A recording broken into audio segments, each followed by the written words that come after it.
Iran യുദ്ധം GCC രാജ്യങ്ങളിലേക്കുള്ള വിനോദസഞ്ചാരികളുടെ എണ്ണത്തിൽ വൻ ഇടിവിന് സാധ്യതയെന്ന GCC സെക്രട്ടറി. 2 കോടിക്കടുത്ത ടൂറിസ്റ്റുകളുടെ കുറവ് അനുഭവപ്പെട്ടേക്കും. ഇത് $3200 കോടി നഷ്ടത്തിനിടയാക്കുമെന്നും GCC ജനറൽ സെക്രട്ടറി വ്യക്തമാക്കി.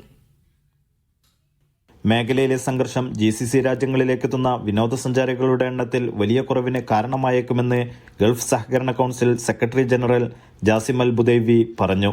വിനോദസഞ്ചാരികളുടെ എണ്ണത്തിൽ 8 ദശലക്ഷം മുതൽ 19 ദശലക്ഷം വരെ കുറവുണ്ടാകുമെന്ന് പ്രതീക്ഷിക്കുന്നതായി അദ്ദേഹം വെളിപ്പെടുത്തി.